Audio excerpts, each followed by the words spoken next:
cette catégorie de prisons qu'on appelle colonies pénitentiaires. Elles ont des noms d'ailleurs d'animaux. Il y a le loup blanc, le loup polaire, pardon, la colonie pénitentiaire, le loup polaire, là où est mort Navalny. Il y a l'ours blanc, c'est une autre colonie pénitentiaire. Il y a le dauphin noir. Je ne sais pas si on le verra, mais il y a une statue de dauphin noir qui aurait été faite, sculptée par un prisonnier et qui accueille les détenus. Ça en dit long sur les conditions de détention en Russie. On va en parler avec vous, Catherine Gentil de Cancode, colonel Goya, bien sûr Gilles Delafont et François Clémenceau. Voilà ce que dit ce criminologue qui a étudié cette colonie dauphin noir. La seule façon de se déplacer dans la colonie est de se pencher, menotter, les mains derrière le dos, face contre terre, et le prisonnier est constamment surveillé par un chien en colère. Si je ne me trompe pas, ils ne peuvent même pas regarder le personnel de la colonie. Ils ne sortiront jamais de là. Ils pourraient même devenir fous. Voilà ce que dit Mikhail Ignatov. Et regardez ces images, elles sont extraites d'un reportage de RT, assez complaisant à l'égard de cette prison dont on, dit-on, ne sort jamais. Ils sont enfermés seuls dans des cellules à double barreau, sans aucun contact, aucune permission particulière. Durant leurs 10 premières années, les détenus ne voient pas la lumière du jour. Ils n'ont pas le droit de sortir de leur cellule, sinon 1 heure par jour, pour se rendre dans une autre pièce pas plus grande que celle-là. Charles P. Ragin, merci d'être avec nous. Charles, vous êtes journaliste. Vous avez écrit plusieurs articles sur les colonies pénitentiaires russes. Bonjour à vous, Charles P. Ragin. Les images qu'on a vues du dauphin noir, cette colonie pénitentiaire, c'est effectivement le reflet de ce que est la condition pénitentiaire sur place ? Alors, c'est pas tout à fait le reflet de la condition pénitentiaire sur place. Disons que ça fait partie des régimes les plus sévères, ce qu'on appelle les régimes spéciaux. En fait, en Russie, il y a les colonies pénitentiaires. En fait, ce sont il y a plusieurs régimes. Il y a le régime normal qui est le plus commun. Puis après, il y a des régimes renforcés, stricts, voire spéciaux. Là, évidemment, dauphin noir. Vous avez évoqué également le loup polaire. Ça fait partie des régimes les plus stricts où la détention est administrée sans aucune latitude. C'est un cas un peu particulier dans les prisons russes. Par exemple, dans les régimes normaux, on distingue 2 types de détention. Alors, les distinctions que je vous fais là sont des distinctions informelles, hein, c'est pas des distinctions officielles. Il y a des colonies dites noires, dont la direction de la prison est administrée par les détenus eux-mêmes. Donc c'est l'élite criminelle vraiment qui va gérer toute une partie de la détention, la vie quotidienne de la prison. En général, ce sont des régimes plus souples où on peut acheter quasiment tout avec de l'argent. C'est très corrompu. On peut acheter une cellule plus petite. On peut acheter de l'alcool, de la drogue. On peut faire rentrer plein de choses. Et ensuite, il y a des colonies rouges qui sont administrées de façon beaucoup plus stricte par l'administration pénitentiaire où là, il n'y a plus de latitude. Et ensuite, plus on va monter dans les régimes de détention, de sécurité, donc on va passer des régimes stricts à renforcés à spéciaux, comme le sont donc les colonies que vous venez d'évoquer, où là, les latitudes sont réduites à néant. Vous êtes maintenu dans un état d'asservissement total, 100% du temps. Ça va être des tortures à la fois physiques et psychologiques. Et ce sont je dirais, voilà, il y a une poignée d'établissements comme ça en Russie où les conditions sont véritablement inhumaines. Ce sont des conditions qui ont été rendues plus sévères ces dernières années par la volonté de Poutine. C'est un héritage direct des goulags et du régime soviétique ? Alors, la plupart des colonies pénitentiaires en Russie, plus de 60% ont été construits avant le milieu du XXe siècle. Donc c'est un héritage direct des camps du goulag. Effectivement, donc la première difficulté qui se pose, c'est que ce sont des lieux qui sont extrêmement éloignés des villes, puisque c'était des zones où d'ordinaire on devait exploiter les champs forestiers, les mines, donc c'est très éloigné. Donc déjà ça pose une première difficulté. Pour les cas qu'on a évoqués de loup polaire, de dauphin noir, ce sont des prisons qui sont pour le loup polaire qui sont situées très au nord, donc avec des conditions météorologiques très rudes, où il fait parfois moins 40, moins 50 degrés, donc il y a très peu de soleil également. Après, globalement, l'état des prisons russes, effectivement, est déplorable. Hein. Ce sont des vieux bâtiments. La mortalité carcérale en Russie est 2 fois supérieure à celle de la France. La Russie dépense en moyenne 2,60 € par jour et par détenu. C'est ce qu'il y a de plus bas, en fait. C'est en dessous de tous les pays européens et de loin, bien loin des moyennes de l'Union européenne.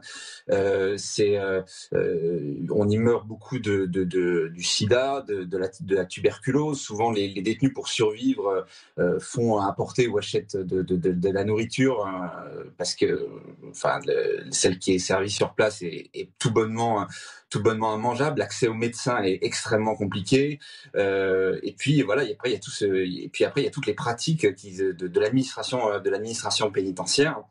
Il faut savoir aussi que l'administration pénitentiaire, comme bureaucratie répressive, a un fonctionnement assez autonome par rapport au Kremlin. C'est comme une sorte de grosse entreprise de corruption généralisée qui essaye de faire le moins de vagues possible pour déjà capter les budgets, puis ensuite tirer le maximum d'argent qu'ils peuvent par tous les moyens. Par exemple, l'usage endémique de la torture sert en particulier en Russie à racketter les familles de détenus ou racketter les détenus eux-mêmes quand c'est pas pour soumettre des figures criminelles ou pour les empêcher de faire valoir leurs droits. Donc pardon, Charles, ce sont des zones de non-droit complet.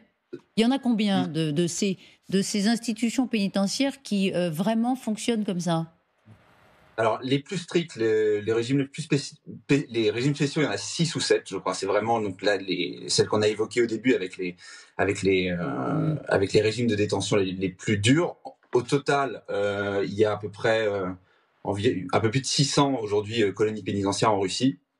Et environ 200 centres de détention provisoire, ce qu'on appelle les CISO, SIZO, donc là où sont détenus actuellement en fait les terroristes, où les conditions sont pas meilleures. Le seul avantage qu'il y a, c'est que ce sont en général des zones qui sont plus proches des villes, donc avec un accès aux avocats et des relais, on va dire, aux avocats et des relais aux réseaux sociaux, enfin potentiellement qui leur permettraient de faire valoir leurs droits plus importants, ce qui ne semble pas compter en tout cas pour les terroristes qui viennent d'être arrêtés, puisque le fait de les montrer, on les a vus avec le visage tuméfié, avec un qui avait encore le sac autour du cou, où là il y a presque une forme de mise en scène d'une image assez cathartique des terroristes qui ont été passés à tabac dans ces centres de détention pour passer aux aveux. Mais en gros, voilà, pour les régimes les plus stricts, il y en a environ, je dirais 6 ou 7. 6 ou 7, c'est une petite minorité de ces 600 établissements pénitentiaires, Gilles? Oui, c'est peut-être une petite minorité, mais le point commun à toutes les prisons russes, c'est la violence, la brutalité, la corruption et l'arbitraire. Ça a été dénoncé par toutes les organisations de défense des droits de l'homme. Cette capacité qu'a la Russie à construire son système carcéral sur la violence et l'arbitraire. Et je pense que autant le goulag, c'était quelque chose de plus ou moins secret dans la société, autant le système carcéral aujourd'hui russe, chaque Russe sait ce qui se passe dans les prisons, et ça joue, c'est un élément de terreur pour contraindre l'opposition à se taire. Oui, mais ça rappelle évidemment les livres de Solzhenitsyn. On a l'impression que rien n'a changé, mais je suis entièrement d'accord avec Gilles Delafont. Je pense que ces images qui ont choqué une partie de l'Occident, des terroristes présumés, dont on voyait que visiblement ils avaient été torturés, Alain, on lui avait coupé une oreille, enfin des choses assez spectaculaires au sens premier du terme. Voilà, on le voit sur cette image.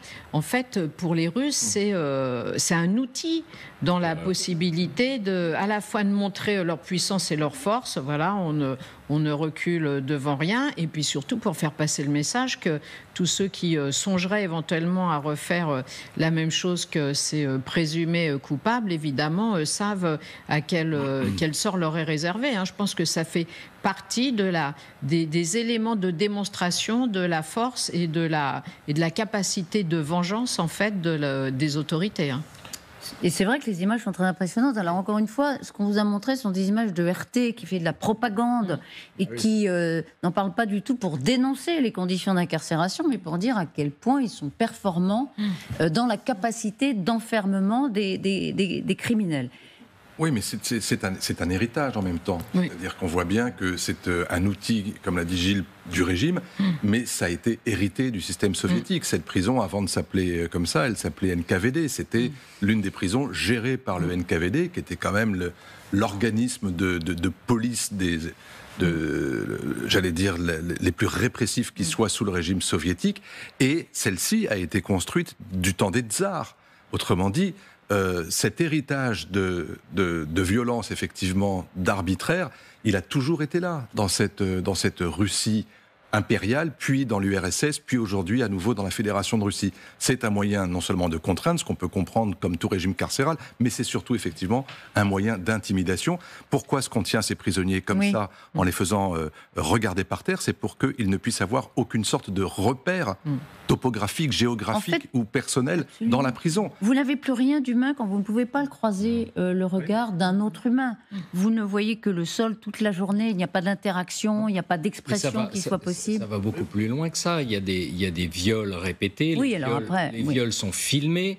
Les films sont mis sur des clés USB que conserve la direction de la prison pour s'assurer que le prisonnier ne témoigne jamais des mauvais traitements. Si un jour il témoigne des mauvais traitements, on balance la vidéo sur les réseaux sociaux. Il y a des compromates en prison. Mais bien sûr, il y a des compromates. D'ailleurs, vous parlez de compromates. Moi, j'ai un souvenir de ce film qui a été fait, un film français sur l'histoire, vous vous rappelez, de cet attaché culturel qui avait été accusé et mis en prison. On voit très bien le système carcéral russe dans ce film, et notamment la subtilité incroyable, si on veut compromettre quelqu'un, c'est qu'on l'accuse de pédopornographie. Parce que quand vous arrivez dans une prison, la première chose que vous demandent les prisonniers qui sont autour de vous, c'est le numéro de votre acte d'accusation.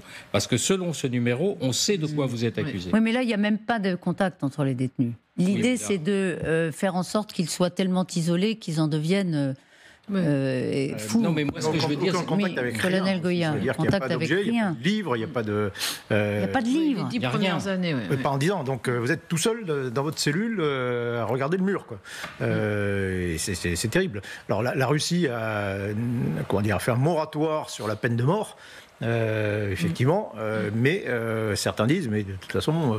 c'est pire que la mort. C'est pire que la mort. En fait, le sort qui est réservé à ces gens-là, c'est pire que la mort. En réalité, de toute façon, on ne survit pas à ce régime. Donc, en réalité, c'est une mort lente, une peine de mort lente, par déshumanisation et par folie. J'imagine, oui, du point de vue psychologique aussi, d'ailleurs, dans quel état Aucune les gens sont au bout de quelques années. Voilà, pas une réparation, ça n'est que de la punition. Ah, c'est que de la punition. Une punition terrible. Bien sûr. Vous êtes d'accord avec ça, Charles Perragin ? Oui, tout à fait. Là, on a évoqué plein de nuances, en fait, de toute l'arbitraire et la torture qu'il peut y avoir en Russie.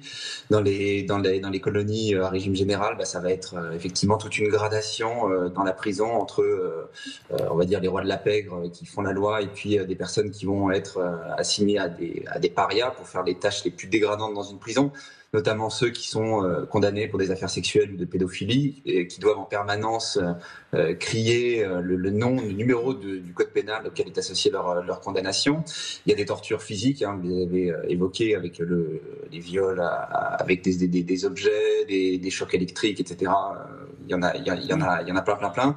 Et puis aussi la torture psychologique, qui est très utilisé contre les détenus politiques, par exemple. Ça avait été le cas de Navalny. Alors, ça, c'est la reconstitution, pardon, je vous interromps une seconde. Oui. Justement, là, c'est la reconstitution par le dessin des conditions de détention de Navalny. C'est lui qui est représenté, là, dans une cellule. D'accord. Pardon. Et lui, il avait subi, la torture psychologique. Mais tout à fait, oui. En fait, ce qui se passe, c'est que, en général, pour les détenus politiques, vu qu'ils ont des bons avocats et des bons relais médiatiques, en général, on essaie de limiter au maximum ce qui est physiquement visible. Donc ça va être, on va être réveillé 8 fois par nuit. On va déléguer à une partie de la détention le droit informel de martyriser les détenus politiques. Ça, c'est quelque chose qu'on retrouve dès le début de l'institution du Goulag, même dans l'archipel des Solovski, qui était la grande expérimentation qui a donné ensuite toute l'architecture des camps du Goulag. C'est des pratiques informelles qu'on trouvait déjà, donc il y a plus de 100 ans. Ça va être soumis à un ensemble de règles complètement absurdes, ne pas regarder le sol quand on marche, avoir son blouson bien boutonné, ne pas parler aux autres détenus, regarder pendant des heures la télévision d'État, et voilà, ça pendant tous les jours. Je pense que à la fin vous devenez je crois que là, en fou, quoi. François. Ce que vous voyez, c'est un photomontage en fait. C'est pas Navalny, c'est Poutine. C'est Poutine. C'est Poutine qui est transformé en sorte justement, je me demandais parce qu'il avait... Le numéro de matricule, c'est 24-02-2022, c'est-à-dire la date de l'invasion russe en merci Ukraine. de nous le préciser. Et donc, j'imagine que ces images sont peut-être de provenance ukrainienne, voyez-vous, et ça consiste effectivement à transformer Poutine en tortionnaire en chef. Et de voir à quel régime quel régime il impose à ses victimes, alors que lui pense ses opposants devraient aussi aller en prison pour ses crimes. Merci beaucoup. Juste une dernière question, Charles Perrin. Les 6-7 colonies pénitentiaires, les pires des pires, elles sont directement sous la commande du Kremlin. Je sais pas. Je sais que ces prisons, enfin, en tout cas, elles sont réservées pour des personnes qui sont particulièrement dangereuses,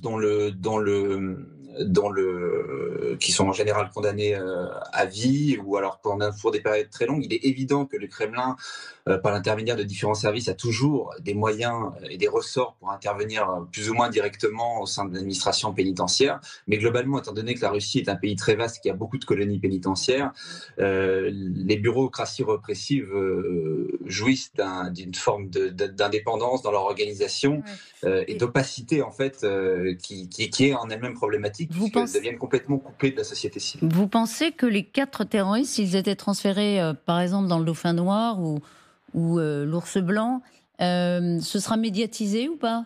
On les verra? La propagande russe va les montrer?